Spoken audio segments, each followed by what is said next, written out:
Bonjour à tous, ici Mathieu, on se retrouve pour une nouvelle vidéo. Donc le titre du vidéo d'aujourd'hui, comme vous avez vu, est « Je suis un Bitcoin maximaliste ». Donc aujourd'hui, je vais vraiment vous expliquer pourquoi selon moi, Bitcoin est le meilleur type d'argent que l'humain ait connu jusqu'à présent. Mais juste avant de commencer, c'est vraiment important d'établir des faits ici, puisque certaines personnes me connaissent justement sous le chapeau de Crypto Recherche. Mais en fait, ce que vous devez comprendre, c'est que pour moi, les altcoins, c'est vraiment un outil de spéculation, d'investissement, on pourrait dire court terme, moyen terme, même parfois long terme, ça va dépendre. Mais ce que j'essaie de dire ici, c'est que c'est vraiment basé plus sur la spéculation. Pour moi, les altcoins, c'est vraiment comme aller sur le marché boursier, spéculer sur des entreprises, sur des nouvelles technologies. Puis, je le vois un peu comme un système financier 2.0, surtout lorsqu'on parle de finances décentralisées, par exemple. Puis, je vous dirais un élément que j'adore des crypto-monnaies alternatives, donc tout ce qui est les altcoins, mais c'est le côté d'explorer des concepts et puis des théories du jeu qu'on dit game theories. Donc, en gros, ça, ce que ça veut dire, c'est que, par exemple, Bitcoin, on a vu, Bitcoin a réussi à apporter une puissance de calcul comme qu'on n'a jamais vu par des contributeurs qui ne se connaissent pas et vraiment les aligner autour de des incitatifs pour créer un réseau. En soi, ce concept-là, c'est super pour Bitcoin, pour la sécurité, mais le concept d'apporter de la puissance de réseau décentralisé, puis d'avoir des incitatifs pour récompenser les gens qui le font, peut s'appliquer à tellement de domaines. Donc ça, je trouve ça super intéressant. Puis un peu pour réitérer sur le système financier 2.0, personnellement, j'adore tout ce qui est finances décentralisées. Je trouve ça vraiment intéressant. Voir les protocoles qui se développent, par exemple, les stablecoins algorithmiques comme le USDS, ça je trouve ça super intéressant ces concepts-là. C'est vraiment des avancements qui sont créés par la blockchain et puis je dirais même par le développement de la finance sur la blockchain. Donc ça c'est vraiment des trucs que moi ça intéresse. Donc c'est pour ça que d'un point de vue investissement, oui, les altcoins pour moi c'est une stratégie, c'est un marché qui est très intéressant. Mais aujourd'hui je veux vraiment vous expliquer pourquoi selon moi Bitcoin c'est vraiment la clé pour je dirais une souveraineté financière. Puis vraiment ça passe du fait que Bitcoin nous protège de l'érosion du système fiduciaire dans lequel on vit et dans lequel on gagne notre salaire pour la majorité des gens.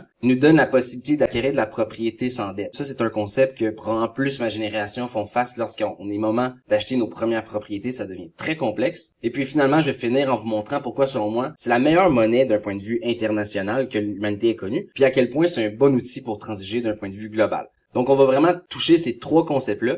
Puis je vous dirais, il y a plein d'autres arguments après ça, puis vraiment, il peut y avoir plusieurs autres thèses, mais pour moi, c'est vraiment les trois éléments qui m'ont résonné dans ma vie. Puis comme je vous mentionne dans mon dernier vidéo, lorsque je parlais, par exemple, de pourquoi la blockchain, pour moi, c'est une révolution qui est équivalente à la presse à papier, mon but, c'est vraiment de vous transférer un peu un système de pensée qui vous permet de créer vos convictions. Donc ici, mon but, c'est de pas vous convaincre, c'est juste de vous dire, moi, sur quoi je base mes convictions, puis si ça peut vous aider après ça à créer vos thèses, à mieux comprendre un concept, tant mieux, j'ai réussi. Mais vraiment, le but ici, c'est de vous partager un peu, moi, pourquoi j'y crois autant. Donc, en fait, l'érosion du système fiduciaire, je crois qu'on a tous déjà vu cette photo-là ici. Notre dollar nous donne de moins en moins de pouvoir d'achat. Ce n'est pas un secret, je crois que j'apprends rien ici à personne. Ce qui est intéressant, par exemple, c'est quand on commence à faire des comparatifs entre des actifs. Puis vous allez voir, cette charte-là va revenir souvent, parce que je pense qu'il y a beaucoup de nuances à voir dans la charte. Mais ici, le premier élément vraiment que je veux vous apporter, c'est juste un peu l'aspect global. C'est-à-dire que ici, on voit premièrement une énorme perte du pouvoir d'achat dans le dollar américain. Ensuite, on peut le comparer par exemple vis-à-vis certains actifs. Donc par exemple l'immobilier, qui est souvent un actif qui est reconnu pour être un des meilleurs actifs pour conserver son pouvoir d'achat. Et puis, on voit par exemple, c'est pas un secret, dans les dernières années, le tout s'est dévalué. Mais ici en Bitcoin, on voit que au contraire, ça s'est évalué puisque Bitcoin vaut de plus en plus et les objets valent de moins en moins. Donc ça, c'est un concept intéressant qu'on va souvent flirter avec durant la vidéo. Et puis, un autre élément que je vais vous apporter, c'est que là, on parle par exemple du dollar américain, mais pour vraiment vous faire une grande introduction, une histoire que les bitcoins maximalistes, on aime beaucoup compter, c'est qu'en fait, les abus de devises, comme qu'on peut voir ici, ce n'était pas une pente descendante par pur hasard. Et puis, la même chose ici sur ce graphique, c'est pas une pente descendante par le pur hasard. On voit ici, ça, en fait, c'est le taux de métaux précieux qu'il y avait au sein d'un dollar. Donc, au début, les gens échangeaient. Et puis, je vous dirais, c'est les empereurs romains. À chaque fois que le legs se transférait, ils dévaluaient de plus en plus les pièces de monnaie de métaux précieux. Donc, dans ce cas-là, c'était de l'argent. Donc, ce qui arrive, c'est que déjà dans l'époque des Romains, on peut comprendre que l'humain était porté à dévaluer sa monnaie pour pouvoir financer pour X, Y, Z actions. Dans le fond, il n'y a pas nécessairement de raison, je vous dirais, commune.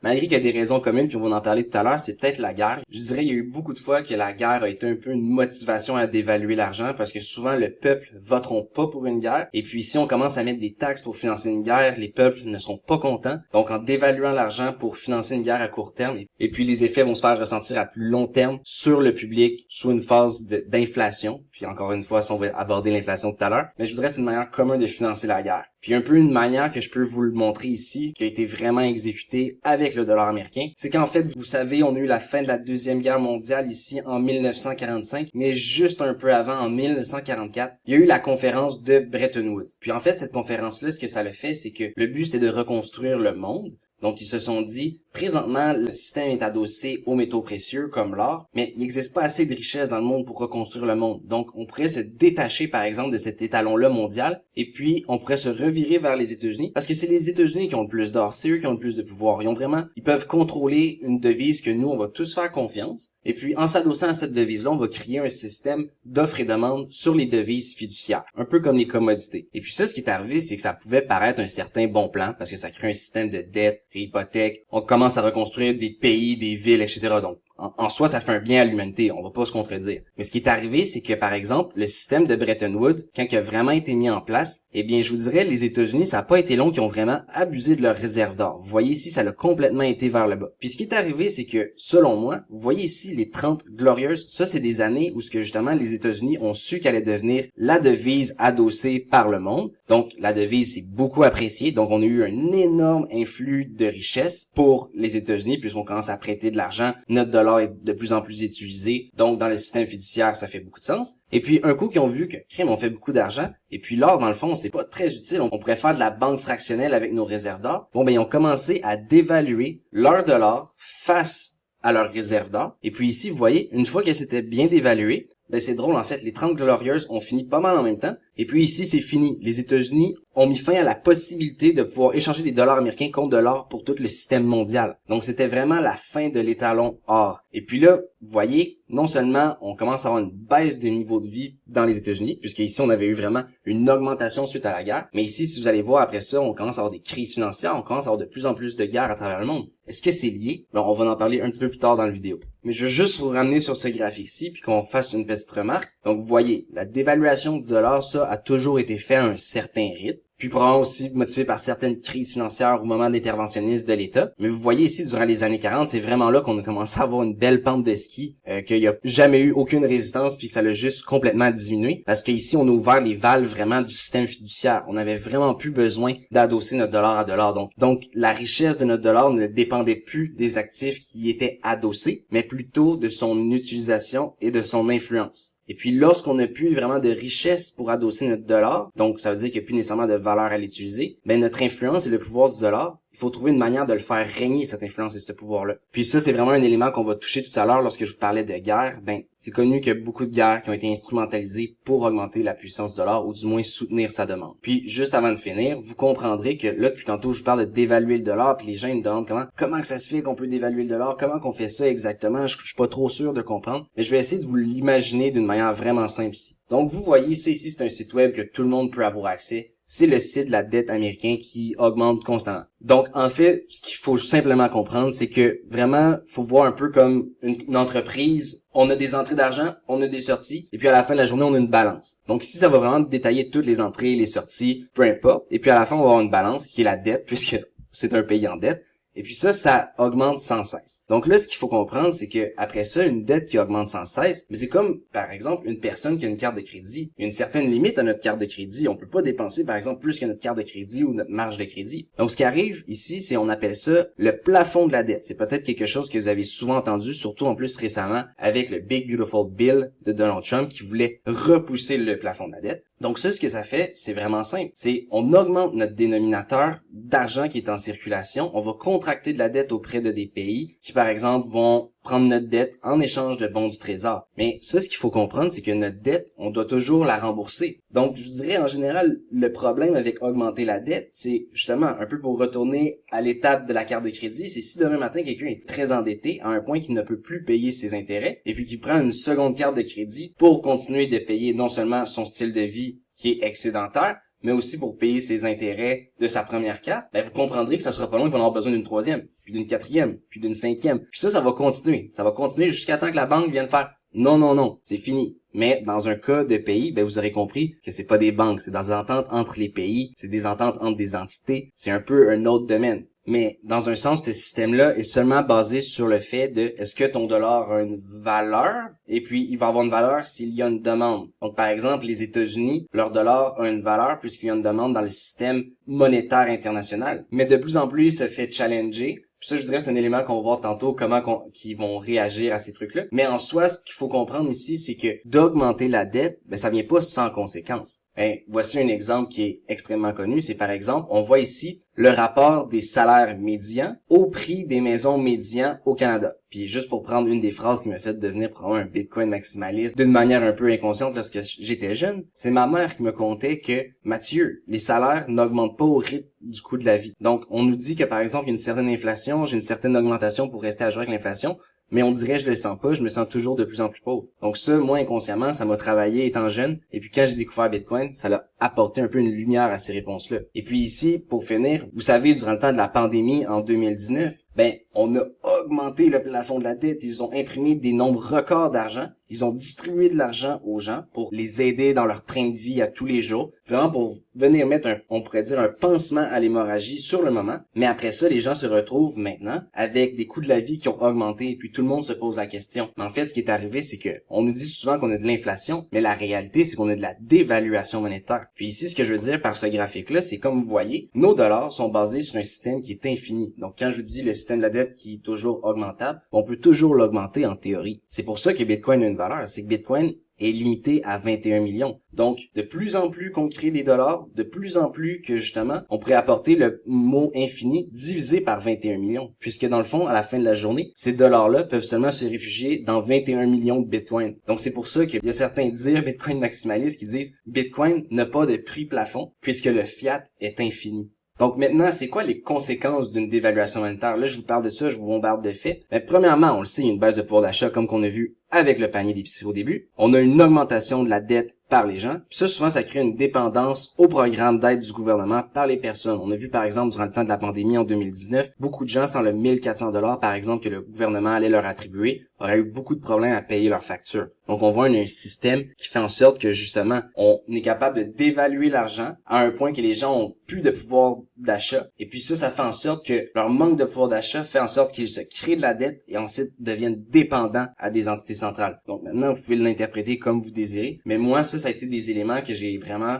pris, que je me suis dit, ça, vous voyez, je ne veux pas être dépendant de ces entités centrales. Après ça, un peu comme je vous expliquais tout à l'heure, faut essayer de garder la dominance du dollar. Donc, comment que ça se fait? Il y a beaucoup d'informations, par exemple, sur le pétrodollar que je vous invite à aller connaître si c'est quelque chose que vous ne connaissez pas. En fait, le pétrodollar, c'était le dollar américain qui était utilisé pour transiger le pétrole. Et puis, je vous dirais, la demande du dollar américain est beaucoup basée sur le fait, justement, que le pétrole se commerce en dollars américains. Puis, il y a eu quelques pays dans l'histoire qui ont essayé de challenger, justement, les États-Unis, par exemple, l'Irak, qui ont demandé, au lieu d'avoir des dollars américains, ils voulaient de l'or. Ça a l'air que l'Irak avait une bombe nucléaire et puis qu'il fallait aller maîtriser le régime. On a vu quelque chose de similaire qui s'est passé en Iran. C'est pas tout à fait le même contexte, mais je vous dirais, il y a quand même des chevauchements à savoir, est-ce que c'est des guerres encore pour garder un peu la dominance du dollar américain, favoriser des prêts, je vous dirais, un peu plus amicales avec certains pays, à suivre.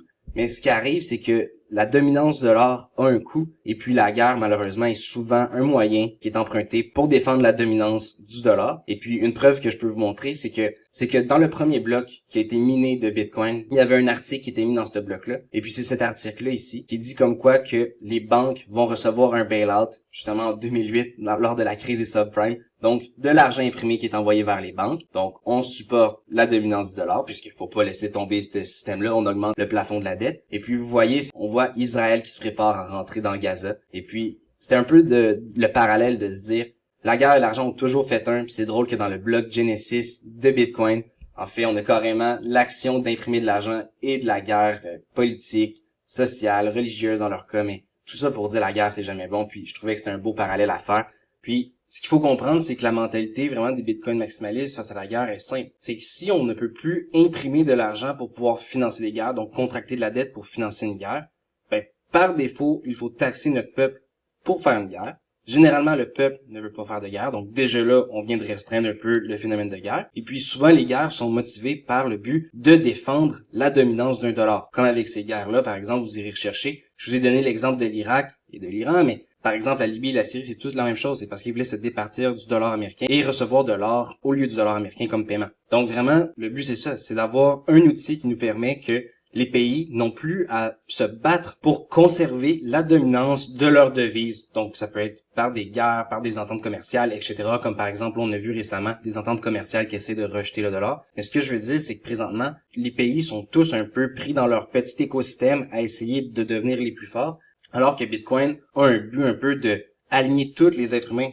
tous les pays autour d'un actif à se compétitionner, au lieu d'essayer de jouer au roi de la montagne entre eux qui apportent souvent des effets négatifs, comme on peut voir des guerres pour un peu conserver la dominance d'un dollar. Donc c'est pour ces deux raisons-là qu'on dit que Bitcoin est un message de paix. C'est que sous un standard Bitcoin, eh bien financer la guerre par de l'argent vraiment qui ne peut pas être imprimé, ça devient complexe. Et puis sous un standard Bitcoin, eh bien, je vous dirais l'incitatif à vraiment créer une dominance sur notre dollar n'a plus vraiment d'importance. Donc ça change un peu les paradigmes de ce côté-là. Après, ça veut pas dire qu'il y aura plus de guerre, mais du moins, ça sépare justement la guerre et l'argent dans un certain sens. Donc, ça peut changer les motivations. Donc, aussi un autre élément que je vous dirais qui est assez discuté chez les Bitcoin maximalistes. OK, oui, il y a des problèmes, par exemple, de dépendance à l'État. Il y a des problèmes, par exemple, de guerre qui sont financés pour la dominance du dollar fiduciaire et puis qui sont en plus financés par la dévaluation monétaire. Donc ça, je vous dirais, c'est assez le pinacle pour les Bitcoins maximalistes. Mais il y a aussi le côté problèmes socio-économiques. Il y a beaucoup de gens qui ont commencé à observer certaines métriques socio-économiques comme, par exemple, taux de suicide, taux de dépression, taux d'addiction, les taux de divorce, etc. Puis ça ici, par exemple, c'est une charte pour le nombre de divorces qu'il y a eu au Canada depuis les années 1970, puis justement, je pense que ça prouve le fait que beaucoup de données ont commencé à être enregistrées en ces temps-là.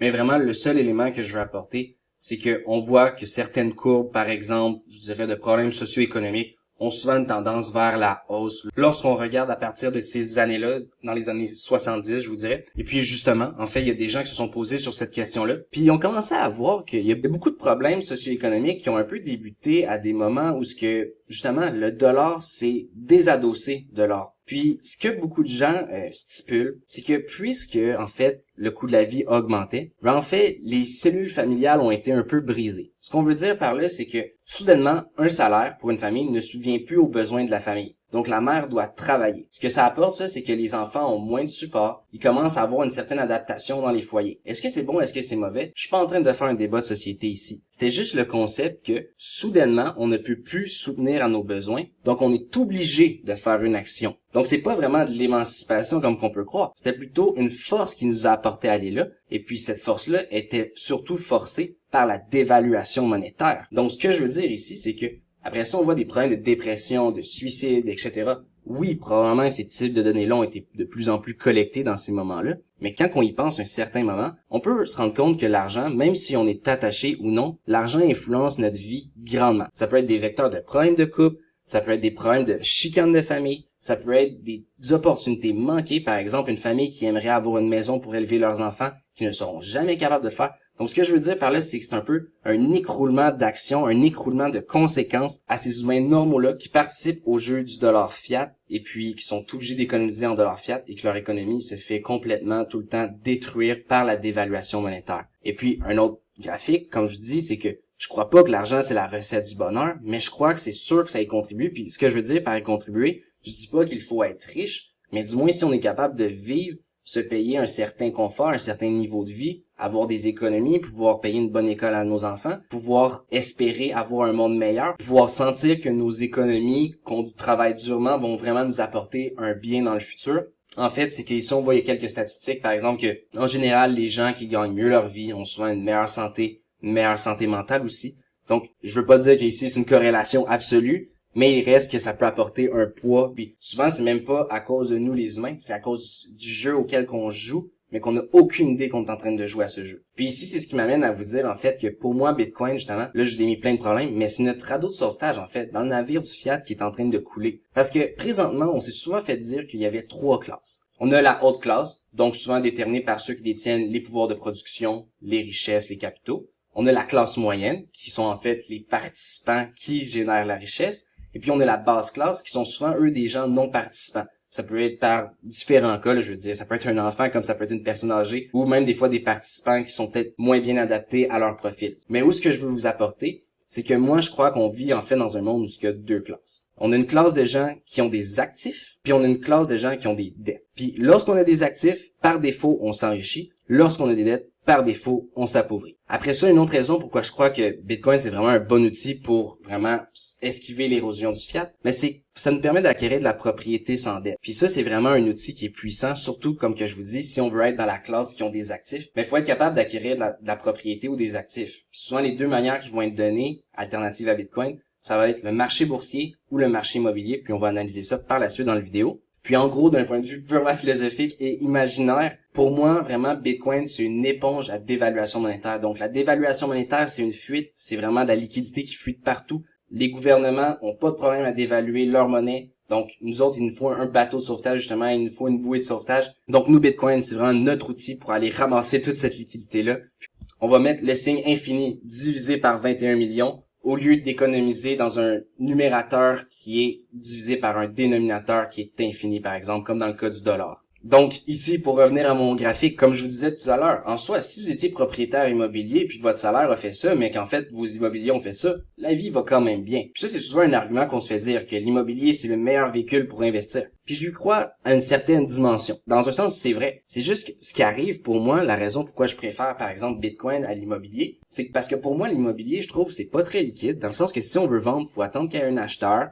Il va venir avec le prix, il va y avoir des négociations, ça va prendre un certain moment, faut passer par un notaire, faut passer par la banque. Puis j'aime utiliser l'exemple en fait de prendre une comparaison. Un individu qui a 1 milliard de dollars en Bitcoin, un individu qui a 1 milliard de dollars en immobilier. Si demain matin on avait à liquider les deux positions, premièrement, lequel qui serait le plus facile à liquider? Je suis presque sûr que c'est Bitcoin. Puis deuxièmement, lequel serait le moins cher en frais? Encore une fois, je suis sûr que c'est le Bitcoin parce que, puisque dans le monde immobilier, il y a énormément d'intermédiaires. Puis juste pour vous donner un exemple, liquider des milliards de dollars sur le marché Bitcoin, c'est quelque chose qui est faisable parce que justement, récemment, une baleine a fait une vente de 9 milliards de dollars par l'entremise de Galaxy. Donc, eux, en fait, Galaxy est un intermédiaire pour faciliter cette transaction-là, puisqu'on s'entend, c'est une énorme transaction. Mais en gros, 9 milliards de dollars a été absorbé par le marché Bitcoin. Et puis, je suis presque sûr que les frais pour lesquels ces ventes-là ont été exécutées, ça doit être relativement minime pour ce type de transaction-là. Donc ça, je dirais, c'est un de mes gros arguments un peu contre l'immobilier. Puis après ça, un autre point, je dirais qui me chicote beaucoup pour l'immobilier, puis ça, c'est peut-être plus de quoi en fonction de notre génération et puis notre profil. C'est que, par exemple, moi, si je veux accéder à l'immobilier, je n'ai pas le choix de me contracter de la dette. Cette dette-là va être directement contrôlée par justement tout ce qui est impression monétaire, donc tout le système que j'essaie de plus en plus de me distancer. Donc dans ma tête, de devoir s'exposer à une dette que je vais considérer toxique pour pouvoir m'exposer à un marché qui selon moi est manipulé et contrôlé par la dévaluation monétaire, mais je trouve que ça fait pas de sens. J'aime mieux avoir une liberté, un actif que je peux liquider instantanément et d'une manière aussi internationale, comme je vais vous traiter tout à l'heure. Puis un autre point, c'est que souvent, on dit souvent que l'immobilier ou les actions sont notre meilleur outil pour conserver notre pouvoir d'achat à travers le temps. Donc en fait ici, c'est une graphique, je sais, qui finit en 2010 puis que ça aurait été probablement vraiment plus haut que ça dans les dernières années, mais juste vous montrer pour que vous compreniez. C'est que ça, en fait, c'est la croissance du S&P 500. Puis ça, ici, c'est la croissance en dollars relatifs. Donc, si, par exemple, il n'y aurait pas eu d'inflation. Donc, vous voyez juste la différence qui est vraiment donnée par l'inflation. Donc, en soi, c'est bien investi dans le marché boursier. Mais on est encore une fois exposé à un étalon parce que quand on a une action, par exemple, ben, c'est action contre dollar. Donc, notre dollar se dévalue tout le temps. Donc, notre étalon est à l'infini. Donc, c'est un peu ce que j'essaie de vous apporter ici. C'est que ici, oui, on peut surperformer. Oui, on peut conserver un pouvoir d'achat. Mais on est toujours pris dans le même jeu. Puis moi, je vous dirais, c'est vraiment ça qui m'a marqué quand j'étais jeune. C'est que mon père, par exemple, m'avait mentionné, il me disait, Mathieu, tout le monde travaille pour leur dette. Puis ça m'avait pas résonné dans la tête parce que je comprenais pas, mais quand que j'ai grandi, j'ai réalisé que c'est vrai, dans le fond, tout le monde travaille pour payer leur maison, tout le monde travaille pour payer leur voiture, qu'ils ont contracté avec des dollars qui perdent de la valeur, qui vont devoir renouveler à un taux d'intérêt qui sont inconnus, par exemple, dans 5 ans, puisqu'au Canada, c'est ça. Je sais qu'en Europe, c'est un différent contexte. Mais ce que je veux dire ici, c'est que il y a toute une manipulation dans le marché, je trouve, de l'immobilier, de l'argent et des prêts, que ça fait en sorte que le participant, souvent, oui, peut être gagnant, mais pas nécessairement, parce que la réflexion que je vais vous apporter ici, c'est que, par exemple, si on est dans une maison en 2024, ça vaut un certain montant d'argent. Pas de problème. Ben, si je veux encore une maison, je vais la vendre, ben, en soi, elle va me coûter ce prix-là. Donc, ce qui arrive, c'est que, oui, d'un point de vue de dollars numériques, j'aurais augmenté mon pouvoir d'achat. Mais après ça, lorsque je regarde de bien à bien, il y a vraiment mon pouvoir d'achat relatif avec les biens qui m'entourent. Donc, on peut réutiliser l'exemple que je vendrais ma maison, maintenant je veux racheter une maison. Ben, en fait, on se retrouve à ne pas être vraiment gagnant. le seul gagnant dans l'histoire, c'est vraiment Bitcoin, parce qu'ici, on a une maison pour 430 000, 6 Bitcoins. Ici, on a une maison pour 328 000 et 45 Bitcoins. Donc, vous comprenez ce que je veux dire. Ici, c'est toujours une maison. On n'a pas plus de maisons à la fin de la journée. Donc, ici, on aurait plus de maisons avec nos 664 Bitcoins initiales. Donc, c'est vraiment la réflexion que j'essaie de vous apporter. Puis, maintenant, là, on comprend que selon moi, Bitcoin, c'est un bon outil justement pour ne pas s'exposer à l'érosion, pour pouvoir avoir une certaine capacité d'investir et grossir son capital. Et puis ça ici, c'est un élément que j'ai vraiment remarqué lors de mon voyage ici en Asie. Vous voyez ici, ça c'est la planète en fait avec toutes ces devises qui existent. En fait, il y a environ 195 devises qui sont reconnues par l'ONU, puis ces chiffres-là vont varier soit en fonction d'un écroulement ou de la naissance d'une nouvelle devise. Mais ce que je veux juste dire, c'est que si on imagine cette planète-là comme étant des réseaux blockchain, par exemple, imaginez la friction qu'on a entre tous les réseaux. C'est tous des réseaux différents. Les échanges ne sont pas nécessairement garantis un à un.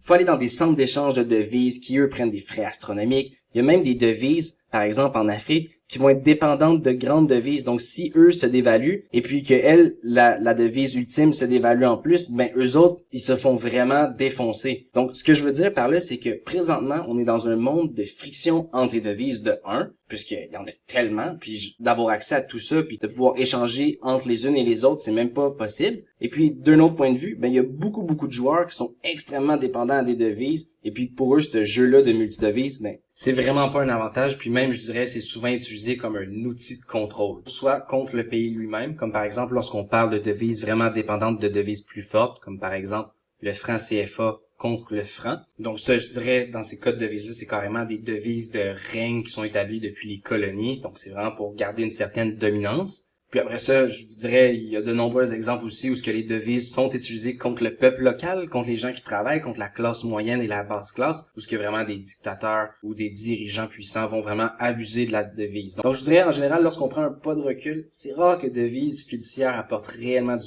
bien. Puis je vous dirais, c'est souvent lié au fait qu'une certaine corruption ou un contrôle de la part de certains humains et du fait que c'est centralisé. Donc par défaut, ça apporte un certain lot de conséquences. Mais en gros, où ce que je veux vous amener, c'est ici. C'est que moi, de la manière que je le vois, c'est Bitcoin est déjà la monnaie du monde. Puisqu'en soi, peu importe où ce qu'on est dans le monde, on peut aller échanger des Bitcoins contre la monnaie locale. Donc, ce qui arrive, c'est que par exemple, je pourrais me retrouver en Russie avec des Bitcoins, les vendre pour la devise de la Russie. Je pourrais me retrouver au Mexique, les vendre pour du pesos. Je peux me retrouver aux États-Unis, je peux les vendre pour des dollars américains, et ainsi de suite. Donc ici, moi, ma logique, c'est que présentement, on a le choix. Soit qu'on navigue dans un monde qui est complètement fractionnalisé, déconnecté, et surtout désavantageux pour beaucoup de joueurs, ou qu'on tourne dans ce monde-là. Puis en fait, ça, c'est en train de se faire au fur et à mesure. Mais ce que j'essaie de dire, c'est que c'est déjà présent, c'est déjà le cas. Puis pour toutes les gens qui me disent, par exemple, que « Ah, mais faire des transactions sur Bitcoin, ça coûte extrêmement cher », il y a déjà vraiment beaucoup de manières alternatives de le faire. Puis ça, justement, sur ma chaîne, ça va être le genre de tutoriel que je vais présenter, un peu comment utiliser Liquid, Lightning Network. Aussi, c'est banal à dire, mais tous les échanges entre les échangeurs centralisés que les gens peuvent faire maintenant, on n'utilisera même pas la blockchain, mais c'est juste la devise qui va être échangée. Puis le plus important, c'est qu'on est souverain parce qu'on peut pas simplement échanger notre devise à un seul endroit. Comme ici, par exemple, mon dollar canadien, je suis chanceux puisqu'il est bien reconnu à travers le monde, mais il est moins reconnu que le dollar américain, par exemple. Puis si vous voulez que je vous dise de quoi, cette devise-là ici, que j'ai aucune idée c'est quoi, je suis pas sûr qu'il va arriver soit en Europe ou au Canada, à l'épicerie ou au marché du coin, donner sa devise et puis qu'il va être accepté. Avec Bitcoin, on peut le faire d'une certaine manière. Faut juste l'échanger avant pour la devise locale. Mais cette devise-là a tellement de liquidité et tellement utilisé le Bitcoin qu'il y a tout le temps de la liquidité pour une devise locale. Donc ça, je trouve personnellement, c'est vraiment un point qui m'a marqué, surtout quand j'avais voyagé en Asie, en fait. C'est que je me retrouvais dans des pays où ce que de un, la dévaluation monétaire est incroyable. On se promenait avec un paquet d'argent puis c'était l'équivalent d'un souper au restaurant. Donc c'est là qu'on voit vraiment à quel point de pays en pays, il y a une dysfonction entre les monnaies. Alors que quand on vit dans des pays comme en Amérique et en Europe, on a des monnaies qui sont assez stables. On n'est pas trop sensible à ce phénomène-là. Mais je peux vous jurer que c'est un certain problème mondial dans un sens. Puis finalement, en fait, après ça, vous pouvez écouter toutes mes justifications que je vous explique, j'essaie de rationaliser le tout, et puis je vous explique comment j'ai bâti mes convictions à travers le temps, à travers des interventions de mes parents, comme ma mère qui me disait que le coût de la vie augmentait tout le temps, mais que nos salaires n'augmentent pas, ou l'intervention de mon père qui m'a dit que les gens travaillent pour leurs dettes. Donc, ce que je veux vous montrer ici, c'est simplement des images qui parlent par elles-mêmes, et puis vous en ferez vos décisions par vous-même. Donc, en gros, ici, c'est le dollar américain contre le Bitcoin depuis sa création. On peut le voir, ça va vers zéro. On a ici l'euro contre le Bitcoin. on peut voir, ça va vers zéro. Et puis ici, on a aussi le dollar canadien qui lui aussi va vers zéro. Et puis ça, je vous disais, c'est un exercice à faire avec tout. Vous pouvez le faire avec des crypto-monnaies, vous pouvez le faire avec d'autres devises fiduciaires. Tout va à zéro vers Bitcoin. Puis je vous dirais, à ce point-là, c'est rendu mathématique. Puisque une monnaie qui peut être multipliée contre une monnaie qui est fixe, mais je vous l'ai montré tout à l'heure sur un dessin, c'est vraiment l'infini et la limite, tout simplement. Donc, pour amener l'image une dernière fois, encore une fois, il faut comprendre, vous voyez ici, ça a été le meilleur actif pour protéger de l'érosion capitale. C'est une monnaie qui est internationale, donc on ne dépend plus des décisions d'un gouvernement central. On dépend vraiment de la globalité du monde. Puis juste pour vous donner une petite anecdote, puisque vous êtes resté jusqu'à la fin de cette vidéo et vous la méritez, c'est que lorsqu'il y avait des tarifs ou des menaces de tarifs, par exemple entre le Canada et les États-Unis, beaucoup de gens me posaient la question « Ah, ça te stresse pas en tant qu'investisseur? Qu'est-ce que t'en penses? » Je leur répondais que simplement, moi, mes économies sont pas en pesos canadiens. Parce qu'en fait, j'appelle ça le pesos canadien parce que pour moi, c'est un dollar qui est vraiment mal géré puis qui est vraiment mal utilisé. Mais ça, c'est d'un point de vue personnel. Mais ce que je veux apporter ici, c'est que, un peu comme tous les dollars de toute façon, comme le dollar américain, en fait, le dollar canadien s'en va à zéro. Puis, personnellement, j'ai jamais vraiment cru à détenir une monnaie qui appartient à un pays central, que tous les choix politiques de ces personnes-là vont avoir une directe influence sur mes épargnes, mes économies et ma vie d'une certaine manière. Et aussi, j'ajouterais à ça que selon moi, le monde financier, c'est un truc qui est global. Donc, pourquoi se limiter à une devise qui est vraiment contrôlée? Puis pour moi, Bitcoin me parle beaucoup plus. Puis comme de fait, on a eu des menaces, on a eu une correction sur le marché boursier, sur les cryptos, pour ça. Mais regardez maintenant, on est encore plus haut. Le dollar canadien continue à s'effondrer face au Bitcoin. Et puis moi, à la fin de la journée, c'était exactement ce que j'essayais de leur expliquer. Ça m'inquiète pas parce que les décisions du gouvernement central du Canada ne m'affectent plus. Je suis sorti de ce système-là puisque j'économise en Bitcoin. Donc par défaut, comme vous voyez sur la charte, présentement, moi, je me situe dans cette réalité plutôt que cette réalité, ou disons cette réalité-là sur le plus long terme. Et puis en fait, pour terminer la vidéo, je voulais faire une petite dédicace particulière à l'équipe de Bull Bitcoin, parce qu'en fait, Bull Bitcoin ont été mes mentors dès le début pour moi dans mon aventure. C'est vraiment par eux que j'ai découvert le monde du Bitcoin, qui m'ont vraiment guidé dès le début. Donc pour moi, ça a été une excellente ressource, puis je dirais c'est une très bonne ressource pour tout le monde qui cherche à vivre sur un standard Bitcoin, ou même juste pour les utilisateurs, par exemple, pour entrer et sortir du monde des cryptos. On le sait, Bitcoin est un actif très liquide, et puis Bull Bitcoin offre des frais qui sont très avantageux. Donc pour moi, c'est vraiment un bon outil. Donc c'était vraiment ce qui fait le tour pour moi aujourd'hui. J'espère vous avoir transmis un peu un fond d'idées, un fond de connaissances, parce que pour moi, c'est vraiment important qu'on comprenne la proposition de valeur de Bitcoin avant de se lancer dans le monde Web3. Parce que moi, par exemple, j'ai passé mon premier bull run, vraiment, je vous dirais, majoritairement en Bitcoin, mais j'ai beaucoup observé le domaine des alts, qui m'a permis après ça de plus me positionner d'une manière, je pense, rationnelle, intelligente, posé, avec une meilleure connaissance technique aussi. Et puis en même temps, ça m'a permis de me construire en tant qu'investisseur. Et puis comme je mentionne, de m'éduquer afin de mieux évoluer. Donc, petite dédicace à Bull Bitcoin. Je vous invite fortement à aller voir la vidéo que j'avais faite sur la chaîne de Crypto Recherche qui montre comment utiliser l'échangeur. Ils viennent tout juste d'arriver en Europe. C'est vraiment la raison pour qu'on le présentait. Nous, on l'utilise depuis plusieurs années au Québec. Et puis comme on le sait que notre audience est beaucoup composée de gens européens, j'espère que cet outil-là vous sera utile. Donc, sur ce, merci beaucoup de votre écoute. Et puis je vous dis à très bientôt dans une prochaine vidéo. Au revoir.